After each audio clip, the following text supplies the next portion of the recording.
some basics. You're talking to my grandmother who has no idea. She's heard of Bitcoin because I brag about it all the time. What is Cardano, and why should people care? Well, the easiest way of understanding Cardano, especially when you're talking to an audience that's not familiar with cryptocurrency, is to kind of start from Bitcoin and work your way forward and ask, well, what's the point of Bitcoin? What problem did it solve? So for over 25 years, all these cypherpunks were trying to figure out, how do we create this concept of decentralized money, or decentralized movement of value, some sort of network where no one's in control, no one's in charge, but then somehow, some way, you can create an instrument, in this case, Bitcoin, that you can just teleport anywhere in the world. It's like email for money. You can send value to. So that came out in 2009, and it took a few years for it to percolate. But then eventually it got to a point where people said, hey, this is useful and exciting. The problem is Bitcoin doesn't do much in its current design. It's a little slow. There's no programmability. It's kind of like the internet when we just had the web browser, but no JavaScript. You could build these beautiful static websites and you could put nice pictures and good fonts, but you can't have Amazon. You can't have Facebook. You can't have YouTube. So right around 2013, people started saying, well, why don't we have programmability? So instead of just having one system that's decentralized and you can teleport value around, why don't we make that programmable so that you can do all kinds of crazy things like ICOs and STOs and NFTs and DeFi and so forth. So that's where Ethereum came from. And that was kind of the second generation of cryptocurrency. He said, we like the decentralization. We like the kind of the Austrian economics, or this concept of finite value. But then at the same time, we want programmability. So that came out, created all these revolutions. And then people started saying things like, well, hang on a second here. This doesn't work so well with millions to billions of people. Hang on a second here. There's thousands of these things. We need standards and interoperability. We need to move value between the systems. We need oracles. We need metadata. Hang on a second here. These things are really hard to govern. If you remove a central actor and you need to update and modernize and upgrade these systems, who pays for that and who decides? So that problem of scalability, interoperability, and sustainability, we termed the third generation cryptocurrency. And now a whole new class of blockchains are coming out that do the things Ethereum did. So you got your smart contracts and programmability, and the things that Bitcoin did. You've got your decentralization and that ability to teleport value everywhere, but they're also sustainable and scalable and interoperable. So those are the Solanas and the EOSs and the Harmony ones and the Cardanos and the Tezoses and the Polkadots and the Algorand's. It's a very diverse ecosystem. What makes us unique is that we didn't just start and say, here's a paper, we think this works. We were very science. So we started from first principles back in 2015, and 2016, 2017 were the two big years for this, where we just went and got a bunch of labs at University of Wyoming and Edinburgh and Athens and Texas, and Tokyo Tech. And we hired all these scientists. We just wrote papers. We wrote 111 academic papers. Wow. We went through an enormous amount of peer review,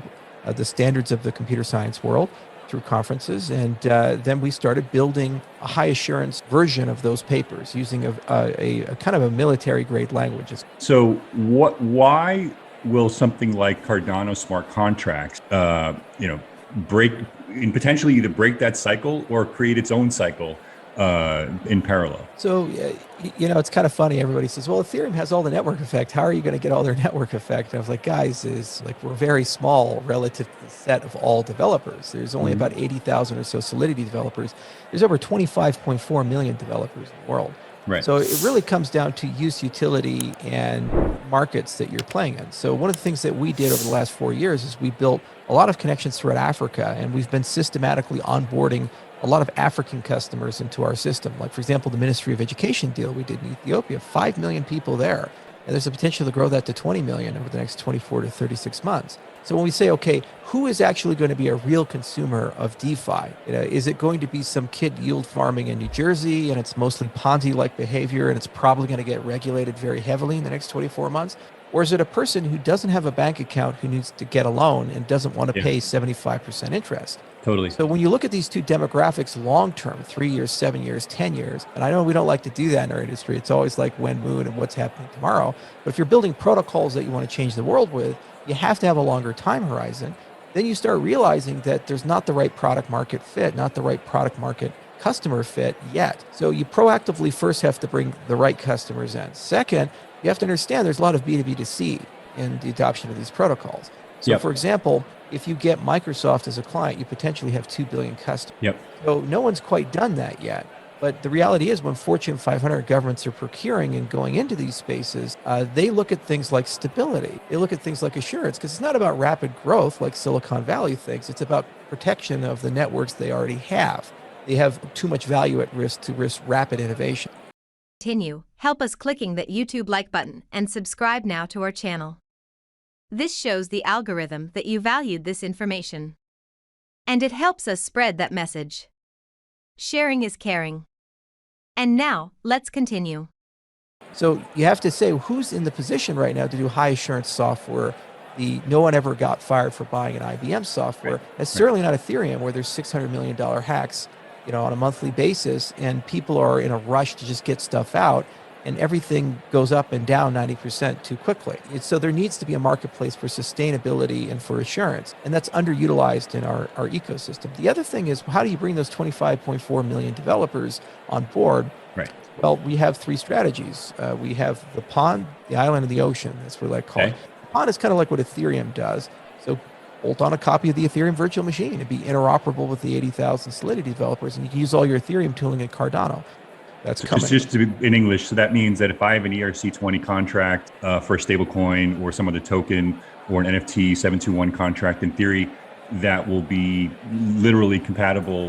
You can run it. Because it's like running the Java virtual machine. There's one on Android and there's one on Windows. And so they're different virtual machines, but your Java code will run in both environments. So that's part of the pond approach that you're... That's the pond that Vitalik created, this Cambrian pond that does all these things. And then the island is what we do with Plutus and Haskell, and that's for high assurance software for the big guys, the Fortune 500s, the aerospace industry, places where if it screws up, you lose billions of dollars or people die. And that is underutilized in our marketplace. And we think we can make great strides there. And the oceans, the 25 million developers, the C++ developers, the C developers, the Java developers, all these other people.